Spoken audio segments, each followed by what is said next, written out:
আজকের লেকচারে কভার করব মাইক্রোপ্রসেসর মাইক্রোকন্ট্রোলার পেপারের ইউনিট 4-এর 8051 মাইক্রোকন্ট্রোলার পিন ডায়াগ্রাম আর পাওয়ার অন রিসেট সার্কিট। এই হলো 8051 মাইক্রোকন্ট্রোলারের স্কিমেটিক পিন আউট ডায়াগ্রাম। যে সমস্ত পিনের কাজ একই রকম সেগুলোকে গ্রুপ করে এখানে ড্র করা আছে। আমরা জানি 8051 মাইক্রোকন্ট্রোলারে 4টে পোর্ট থাকে, প্রতিটা পোর্টের 8টা করে লাইন থাকে। এখানে দেখতে পাচ্ছি পোর্ট 0 8টা line, P0.0, P0.1, P0.2 up to P0.7, pin number 32, 33, 34 up to 39। প্রতিটা port digital input output line হিসেবে কাজ করে। এছাড়াও কিছু পোর্টের অ্যাডিশনাল ফাংশন থাকে, যেমন পোর্ট 0-র অ্যাডিশনাল ফাংশন হলো লোয়ার অর্ডার অ্যাড্রেস বাস এবং ডেটা বাস হিসেবে কাজ করা। আমরা জানি 8051 মাইক্রোকন্ট্রোলারের অ্যাড্রেস বাস A0 টু A15 অর্থাৎ 16 বিট ওয়াইড। একে যদি বাইট ফর্মে ব্রেক করে লিখি A0 to A7 lower byte plus A8 to A15 higher byte.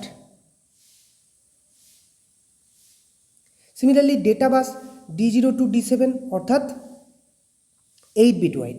এখন 8051 মাইক্রোকন্ট্রোলারের লোয়ার অ্যাড্রেস বাস আর ডেটা বাসকে টাইম মাল্টিপ্লেক্স করা থাকে এবং পোর্ট 0কে ব্যবহার করা হয় এই লোয়ার অর্ডার অ্যাড্রেস বাস এবং ডেটা বাস হিসেবে। এবার চলে আসি পোর্ট 1। পোর্ট 1 দেখতে পাচ্ছি আবারও 8টা pin, P1.0, P1.1 up to P1.7, pin number 1, 2, 3 up to 8। Port 1-এর অ্যাডিশনাল কোনো ফাংশন নেই, শুধুমাত্র ডিজিটাল ইনপুট আউটপুট লাইন হিসেবেই কাজ করে। এবার চলে আসি পোর্ট 2। পোর্ট 2 দেখতে পাচ্ছি আবারও 8টা line, P2.0, P2.1, P2.2 up to P2.7, pin number 21, 22, 23 up to 28। Digital input output line হিসেবে কাজ করা ছাড়াও পোর্ট 2-র অ্যাডিশনাল ফাংশন হলো হায়ার অর্ডার অ্যাড্রেস বাস হিসেবে কাজ করা, অর্থাৎ A8 টু A15 এই হায়ার অর্ডার অ্যাড্রেস বাস হিসেবে পোর্ট 2কে ব্যবহার করা হয়। এবার চলে আসছি পোর্ট 3। পোর্ট 3 দেখতে পাচ্ছি 8টা pin, P3.0, P3.1, P3.7, pin number 10, 11, 12 up to 17। প্রতিটা পিনের অ্যাডিশনাল ফাংশন রয়েছে, যেমন পিন নাম্বার 10 রিসিভ ডেটা, অর্থাৎ সিরিয়াল কমিউনিকেশনের সময় এই পিন দিয়ে ডেটা রিসিভ করে। পিন নাম্বার 11 ট্রান্সমিট ডেটা, এই পিন দিয়ে মাইক্রোকন্ট্রোলার সিরিয়াল কমিউনিকেশনের সময় ডেটা ট্রান্সমিট করে। Pin number 12, 13 external hardware interrupt pin, অর্থাৎ এক্সটার্নাল ডিভাইস এই দুটো পিন দিয়ে মাইক্রোকন্ট্রোলারকে ইন্টারাপ্ট করতে পারে, দুটোই অ্যাক্টিভ লো। T0, T1 মাইক্রোকন্ট্রোলারের টাইমার কাউন্টারের কাউন্টার ইনপুট, অর্থাৎ যখন টাইমার কাউন্টার বিহেভ করে অ্যাজ এ কাউন্টার তখন এক্সটার্নাল পালসকে কাউন্ট করতে হয়। সেই এক্সটার্নাল পালসের কানেকশান থাকে এই T0, T1 পিনে। টাইমার কাউন্টার 0-র জন্য T0 পিন, টাইমার কাউন্টার 1-এর জন্য T1 pin. Pin number 16, 17 write and read দুটো special control signal. Pin number 9 reset pin, এই পিন দিয়ে মাইক্রোকন্ট্রোলারকে রিসেট করা হয়।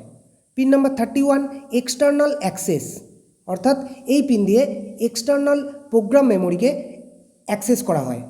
Pin number 30 address latch enable, lower order address bus এবং ডেটা বাসকে ডিমাল্টিপ্লেক্স করতে পিন নাম্বার 30 ব্যবহার হয়। Pin number 29 program store enable, external program memory access করার সময় এই পিনটা ব্যবহার হয়।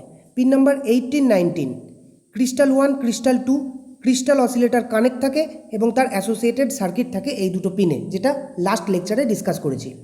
Pin number 40 supply voltage VCC, যার ভ্যালু হয় +5 volt. Pin number 20 ground.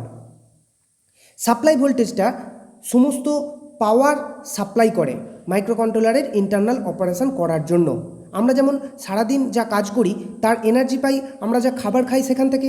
Similarly মাইক্রোকন্ট্রোলারেরও সমস্ত ইন্টারনাল অপারেশনের পাওয়ার আসে ওই সাপ্লাই ভোল্টেজ, অর্থাৎ সাপ্লাই ভোল্টেজ হলো মাইক্রোকন্ট্রোলারের ফুড। এই হলো মাইক্রোকন্ট্রোলারের 8051 পিন ডায়াগ্রাম। এখানে পিন নাম্বার লেখা রয়েছে, কিন্তু যখন আমরা আইসি কিনবো তখন পিন নাম্বার এরকম লেখা থাকবে না, আমাকে পিন নাম্বার আইডেন্টিফাই করতে হবে। কিভাবে? পিন নাম্বারের পরিবর্তে থাকে একটা ছোট আইডেন্টিফিকেশান মার্ক, যেটাকে আমরা বলে থাকি নচ, বা ছোট একটা ডট থাকে। সেই ডটের লেফট সাইডের ফার্স্ট পিনটা বা নচের লেফট সাইডের ফার্স্ট পিনটা হলো পিন নাম্বার 1, তারপর 2, 3, 4 আপ টু 20।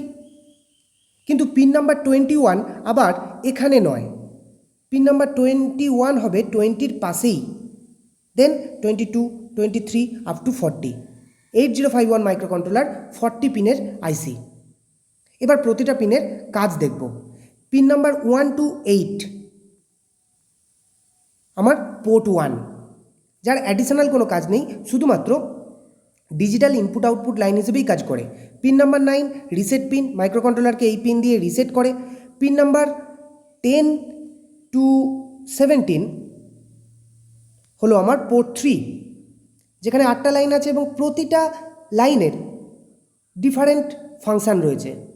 যেমন pin number 10, 11 receive data, transmit data.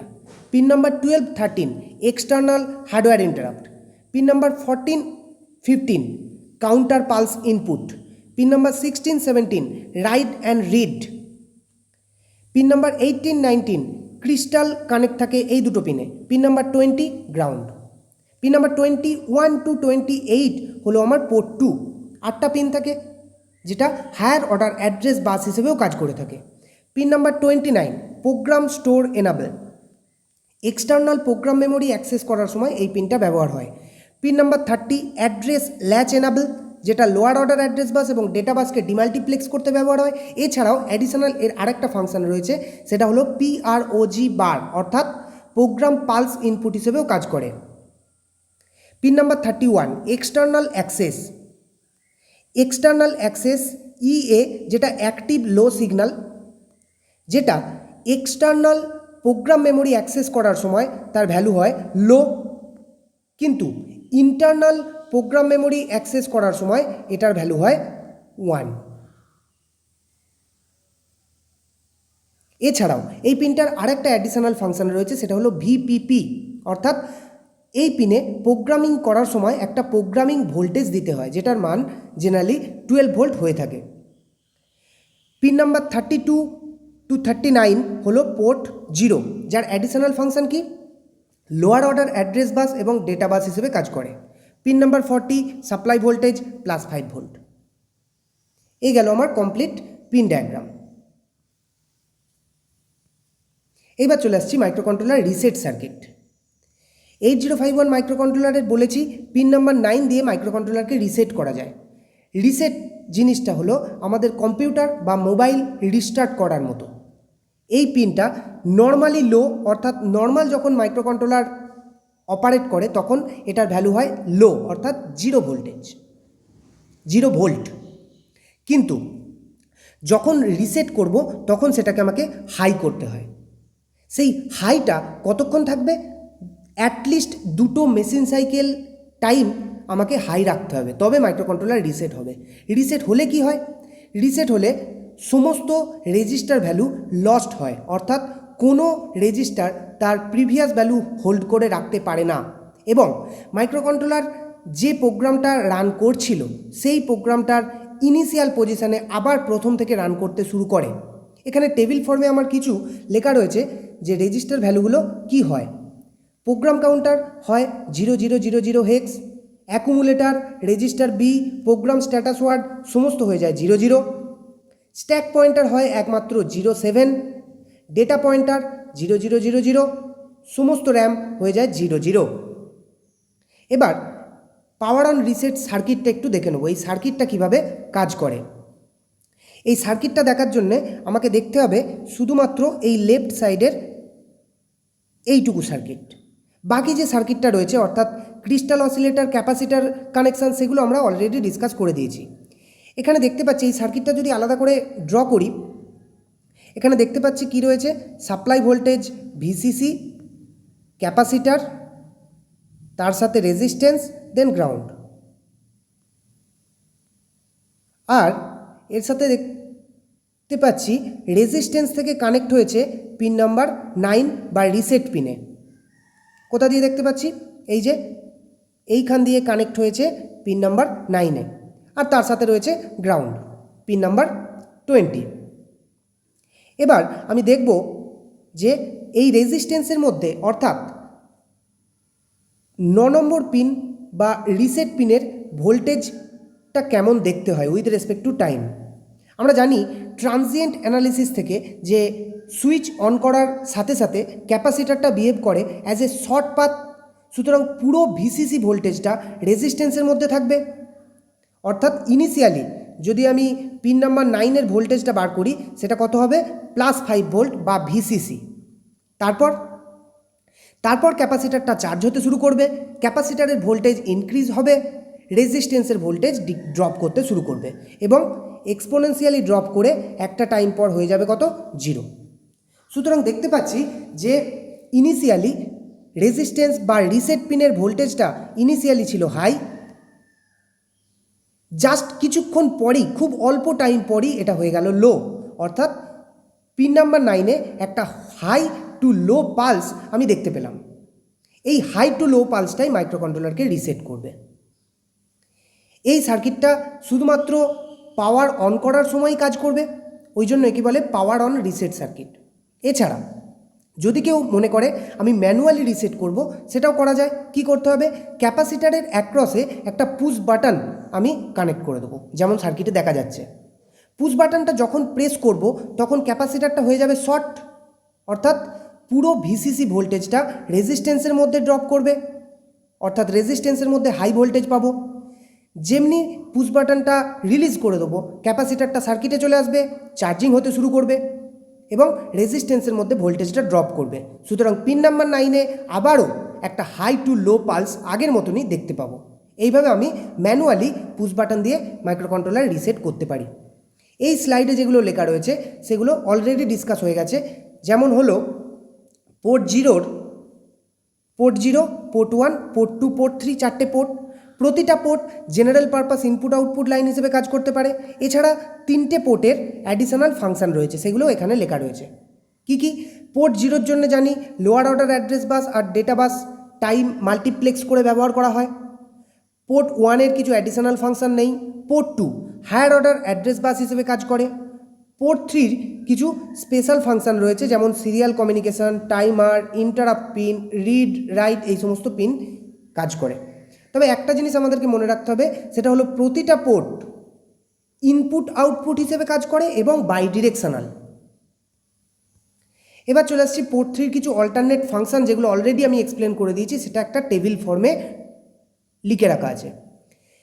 Pin number 10 P3.0, pin number 11 P3.1, যেটা সিরিয়াল কমিউনিকেশনের সময় RxD TxD অর্থাৎ receive data transmit data. Pin number 12 13 P3.2 P3.3 external hardware interrupt pin. Pin number 14 15 P3.4 3.5 timer counter pulse input. Pin number 16 17 right read P3.6 3.7। এবার আরও কয়েকটা pin নিয়ে এখানে discuss করা আছে, যেটা আমি অলরেডি পিন ডায়াগ্রামে ডিসকাস করে দিয়েছি। যেমন হলো প্রোগ্রাম স্টোর এনাবল, অর্থাৎ এই পিনটা এক্সটার্নাল প্রোগ্রাম মেমোরি অ্যাক্সেস করার সময় ব্যবহার হয়, এটা অ্যাক্টিভ লো।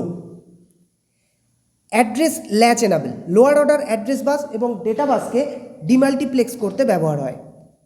এক্সটার্নাল অ্যাক্সেস বার, যেটা এক্সটার্নাল প্রোগ্রাম মেমোরি অ্যাক্সেস করার সময় ভ্যালু হয় 0, ইন্টারনাল প্রোগ্রাম মেমোরি অ্যাক্সেস করার সময় ভ্যালু হয় 1।